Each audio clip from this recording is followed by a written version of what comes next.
Monsoon जब भी आता है अपने साथ बहुत सी बीमारियों की पोटली बांध कर लेके आता है। लोगों को गर्मी से राहत तो देता ही है, पर मानसून में लोगों को बहुत सी बीमारियों से जूझना पड़ता है। आजकल भी ऐसी बीमारी से लोगों का जीवन काफी ज्यादा दुश्वार हो चुका है और यह बीमारी बहुत तेजी से लोगों के बीच में फैल रही है। इस बीमारी को कंजक्टिवाइटिस या आई फ्लू के नाम से हम लोग जान रहे हैं। आजकल बरसात का मौसम चल रहा है और जगह जगह जो पानी का बहाव है, पानी में बाढ़ की शिकायत है या फिर पानी का जो रुकाव है वो काफी ज्यादा हो रहा है, जिसकी वजह से बहुत सी सीजनल बीमारी हमारे बीच में चल रही है। और आजकल हम देख रहे हैं दिल्ली है, एनसीआर है, उत्तर प्रदेश है, मध्य प्रदेश है, झारखंड है, इन राज्यों में यह बीमारी पैंडेमिक के रूप में बहुत तेजी से फैल रही है और ऐसा लग रहा है कि जो वायरस है यह हवा में फैल रहा है और लोगों को अपनी चपेट में ले रहा है। इसलिए आपको थोड़ा सावधान होने की जरूरत है। इस बीमारी से बचाव के जो तरीके हैं वो आपको अपनाने होंगे। इस वीडियो को आपको पूरा देखना है। इस वीडियो में आपको काफी इंफॉर्मेटिव जानकारी दूंगा जिससे आप इस बीमारी से काफी हद तक स्वयं को बचा सकते हैं। इस वीडियो बनाने का उद्देश्य आपको डराना बिल्कुल नहीं है, जबकि आपको मुझे सही इंफॉर्मेशन और सही जानकारी देना है जिससे कि इस आई फ्लू जैसी बीमारी से आप काफी हद तक बच सके।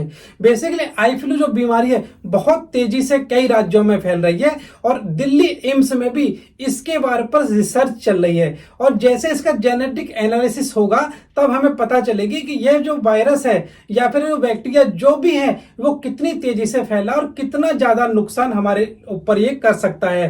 तो फिलहाल आपको इसमें घबराने की जरूरत नहीं है, बिल्कुल भी पैनिक होने की जरूरत नहीं है। और जो हमारी आंख है अपनी आंख का ध्यान रखना है। बेसिकली इसमें ज्यादा इंपॉर्टेंट ये हो जाता है कि जो हमारी आंख है एक नाजुक अंग होता है, इसको बचाना आपका उद्देश्य होना चाहिए। तो आखिर ये आई फ्लू क्या है, इसका क्या कारण है और इससे बचने के क्या क्या उपाय हैं, यदि आई फ्लू हो जाता है तो उसको हमें क्या क्या ट्रीटमेंट देना है और ऐसे कौन कौन से टिप्स हैं जो इस बीमारी के संक्रमण के बचाव में काफी ज्यादा सहायक है और हमको राहत देने वाले हैं। और इस बीमारी के संबंध में कौन कौन सी ऐसे मिथ्या हैं, अफवाहें हैं जो लोगों के बीच में काफी ज्यादा फैली हुई हैं, आज हम इसी के बारे में इस वीडियो में बात करने वाले हैं। तो यह वीडियो आपके लिए काफी ज्यादा इंफॉर्मेटिव होने वाली है, तो प्लीज वीडियो को बिल्कुल भी स्किप ना करें, अंत तक जरूर देखें। और यदि आप मेरे यूट्यूब चैनल पर आज पहली बार आए तो प्लीज चैनल को सब्सक्राइब करके ही जाइएगा, क्योंकि ऐसी इंफॉर्मेटिव वीडियो आपको समय समय पर मिलती रहेंगी।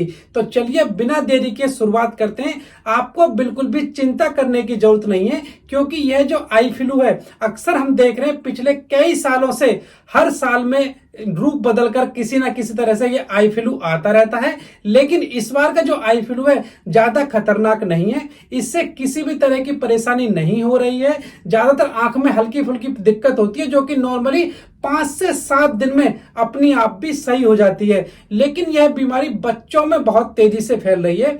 यदि आपके किसी बच्चे को ये आई फ्लू की समस्या हो जाती है तो सबसे पहले हमें उसे स्कूल में नहीं भेजना है। यदि आप इसे स्कूल में भेजेंगे तो वो दूसरे बच्चों को ही बहुत तेजी से फैल जाता है। बच्चों को हैंड वॉशिंग करवाते रहें, बार बार उनसे बोलें कि अपनी आंखों को बार बार वो ना छुएं और अपनी आंखों को हर 1-2 घंटे के अंतर पर ठंडे पानी से अपनी आंखों को धुलते रहें। और बहुत से लोग क्या करते हैं, जब उनकी एक आंख में इंफेक्शन हो जाता है तो एक आई ड्रॉप से अपनी उस आंख में तो ड्रॉप डालते ही हैं, लेकिन साथ में वो दूसरी जो आंख सही होती है ये सोचते हुए कि हम इसमें डाल लेंगे तो वो दूसरी आंख बची रहेगी। जबकि क्या होता है कि जब हम आंख में जो ड्रॉप डाल रहे होते हैं तो उसका जो नोजल होता है वो हमारी थोड़ा बहुत आंख में टच हो जाता है और वो भी इन्फेक्ट हो जाता है, और उसी ड्रॉपर से यदि हम दूसरी आंख में डाल देते हैं तो वो इन्फेक्शन दूसरी आंख में ही पहुंच जाता है। बेसिकली हम सोच तो ये रहते हैं कि दूसरी आंख बची रहे, लेकिन वो भी बहुत जल्दी इन्फेक्ट हो जाती है। इसलिए कोशिश करनी चाहिए यदि एक आंख में हमारी इन्फेक्शन है तो एक ड्रॉपर से एक आंख में डालना है और दूसरे ड्रॉपर से जो दूसरी नई ड्रॉप है उससे हमें दूसरी आंख में डालना है। इस तरह से हम दोनों आंखों को बचा सकते हैं। तो ये बहुत ज्यादा इंपॉर्टेंट है। और आपको एक चीज का और ध्यान रखना है, यदि आपके घर में किसी को आई इन्फेक्शन हो चुका है और आप उसकी आंख में आई ड्रॉप डाल रहे हैं तो आई ड्रॉप डालने के बाद आप अपने हाथों को भी अच्छे से साफ कर लीजिएगा, क्योंकि जिस तरह से हम ड्रॉप डाल रहे हैं वो ड्रॉप में भी इन्फेक्शन हो जाता है, जो कि जो नोजल हमारी आंख से टच हो जाता है तो उसमें भी इन्फेक्शन हो जाता है। इसलिए यदि ड्रॉप को छूने के बाद आप अपने हाथों को अच्छे से साफ कर लीजिएगा। और आपको अपने हाथों की हाइजीन का स्पेशल ध्यान रखना है, क्योंकि हाथों के द्वारा ही इन्फेक्शन हमारी आंखों तक पहुंचता है। अक्सर हम किसी इन्फेक्टिव चीज को अगर छू लेते हैं तो छूने के बाद अपनी आंखों को इस तरह से अगर मसलना हम शुरू कर दें तो इन्फेक्शन होने की संभावना बहुत ज्यादा बढ़ जाती है।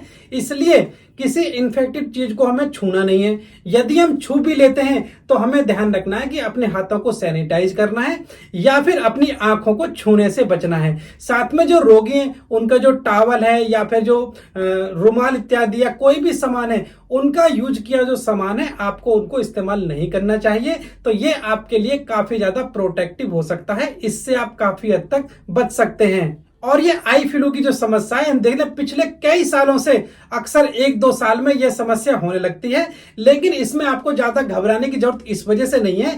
पहले जो प्रॉब्लम थी कि आई फ्लू की जो समस्या थी वो कॉर्निया तक उसका इन्फेक्शन पहुंच जाता था, जिससे लोगों की जो आई साइट है वो खराब हो जाती थी। लेकिन इस टाइम पर ऐसी कोई भी दिक्कत नहीं है, लेकिन कुछ लोग आंखों में धुंधलापन बताने लगते हैं कि हमारी जो आई फ्लू जब से हुआ है आंखों में धुंधलापन आ गया है। तो उसका कारण क्या होता है कि जो हमारी आंख में जो कीचड़ निकलती है, जो मैल निकलता है, उस कीचड़ की वजह से हमारी आंख में अंदर की तरफ एक परत बन जाती है, जिसकी वजह से हमें देखने में हल्का सा धुंधलापन लगता है। लेकिन यदि अपनी आंखों को आप साफ कर लेंगे साफ पानी से तो वो जो परत है वो हट जाती है और आपको साफ दिखाई देने लगता है।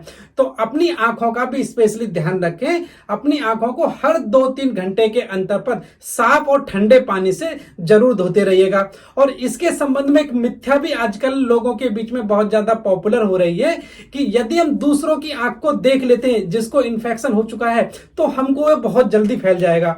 ऐसा अक्सर मैं सुनने में आ रहा है कि जैसे किसी को आंख में हो गया ना तो सोचते हैं कि नहीं हमें इसकी आंख को नहीं देखना है क्योंकि वो हमको हो जाएगा, जबकि ये केवल एक मिथ्या है, बिल्कुल अफवाह है। जबकि एक दूसरे को देखने से ये बिल्कुल भी नहीं फैलता है। ये जो फैलता है ये केवल फिजिकल कॉन्टैक्ट से, फिजिकल टच से ही फैलता है।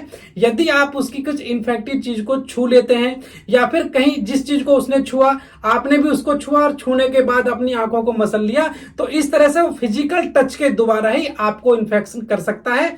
इसलिए आपको बिल्कुल भी परेशान नहीं होना है और इस अफवाह पर बिल्कुल भी ध्यान नहीं देना है कि एक दूसरे को देखने से जो आई फ्लू है ये बहुत तेजी से फैलता है। और दूसरी अफवाह भी फैली, लोग काला चश्मा लगाकर घूम रहे हैं कि काला चश्मा लगाने से उनको आई फ्लू नहीं होगा या वो दूसरों को नहीं फैलाएंगे, जबकि ये भी केवल अफवाह है। काला चश्मा पहनने से आप इसको रोक नहीं सकते हैं, ये केवल फिजिकल कांटेक्ट से ही फैलता है। यदि आप चश्मा लगा रहे हैं तो उसके दूसरे फायदे होते हैं, जैसे कि ये आपको अल्ट्रावायलेट जो रेज होती हैं उन किरणों से आपको बचाता है, क्योंकि जब हमको आई फ्लू हो जाता है तो हमारी आंखों की जो सेंसिटिविटी है वो कम हो जाती है, क्योंकि जब कोई लाइट पड़ती है तो चकाचौंध की वजह से हमारी आंखों में एक जलन सी महसूस हो सकती है, एक करकराहट महसूस हो सकती है। उससे बचाव करने के लिए आप काला चश्मा का इस्तेमाल कर सकते हैं, वो उसको बचाव करेगा। लेकिन ऐसा नहीं है कि काला चश्मा आप लगा रहे हैं तो इसे आप दूसरों को फैलने से रोक सकते हैं। इसे काला चश्मा लगाने से आंखों को आपको कम रोशनी लगेगी, जिससे कि आपको जो आंखों पर चकाचौंध सी पड़ती है वो आपको नहीं पड़ेगी। यदि आपको आई फ्लू का इन्फेक्शन हो गया है तो आपको अपने मोबाइल से थोड़ी दूरी बना के रखनी है। अपने लैपटॉप पर, मोबाइल पर, टीवी पर ज्यादा देर आपको टाइम नहीं बिताना है, क्योंकि इससे भी ये आपकी आंखों को परेशान कर सकता है। आपकी आंखों में जो करकराहट है वो हो सकती है और आंखों में समस्या भी हो सकती है।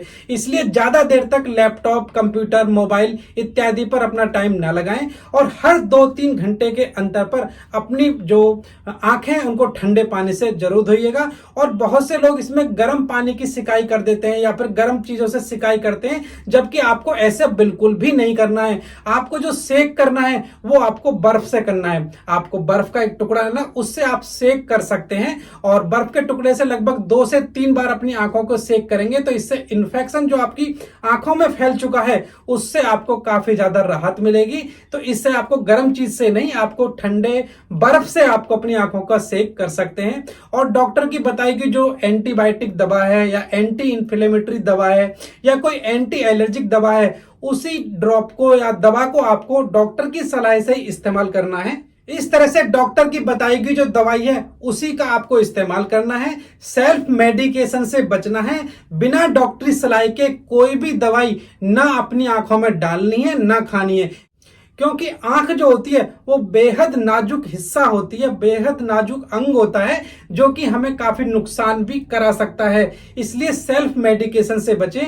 और इसके संबंध में आयुर्वेद में बहुत अच्छी अच्छी दवाइयां बताई गई हैं। आप आयुर्वेदिक डॉक्टर की सलाह से उनको भी इस्तेमाल कर सकते हैं। आप त्रिफला वॉश कर सकते हैं, त्रिफला से अपनी आंखों को साफ कर सकते हैं। दारू हरिद्रा का इस्तेमाल कर सकते हैं। आप तुलसी पत्र स्वेरस का इस्तेमाल कर सकते हैं। ठंडे पानी से अपनी आंखों को धो सकते हैं। तो आप किसी आयुर्वेदिक डॉक्टर की सलाह से ही इनका इस्तेमाल करें। आप दूध और शहद का भी इस्तेमाल कर सकते हैं। आपको बराबर बराबर मात्रा में दूध और शहद लेना है और इससे अपनी आंखों को धुलना है। इससे आपको संक्रमण में बहुत जल्दी राहत मिलती है। आप एप्पल विनेगर का इस्तेमाल कर सकते हैं। एप्पल विनेगर आपको पानी में थोड़ा सा मिलाना है और उससे अपनी आंखों को धुलना है। इससे आपके संक्रमण में राहत मिलेगी और आपको जो काफी ज्यादा फायदा होगा। तो फिलहाल ये एक छोटी सी वीडियो थी जिसमें मैं आपको आई फ्लू के संबंध में जानकारी दे रहा था। और आई फ्लू के संबंध में मैं पहले भी वीडियो बना चुका हूं। आप चाहे तो उन वीडियो को पूरा देख सकते हैं। एंड स्क्रीन पर आपको उनका लिंक दिखाई दे जाएगा। वीडियो खत्म करने से पहले आप मेरे बारे में जान लीजिए। मैं हूं आपका अपना family health consultant doctor AK Singh और यहां पर बातें होती हैं हेल्थ और फिटनेस की और आपको सही जानकारी और सही सलाह दी जाती है। और यदि आप आई फ्लू के बारे में और ज्यादा जानना चाहते हैं कि आई फ्लू क्या है, इसे पिंक आई क्यों कहते हैं, इसका इन्फेक्शन अगर हो जाए तो उसके क्या क्या लक्षण आते हैं, इससे हम बचाव कैसे कर सकते हैं, यह जानने के लिए आप ये ऊपर वाली वीडियो को देख सकते हैं। फिलहाल यहां तक वीडियो को पूरा देखने के लिए आपका बहुत बहुत धन्यवाद। मिलते हैं नेक्स्ट वीडियो में नई जानकारी के साथ। तब तक के लिए आप सभी को मेरा नमस्कार। जय हिंद, वंदे मातरम।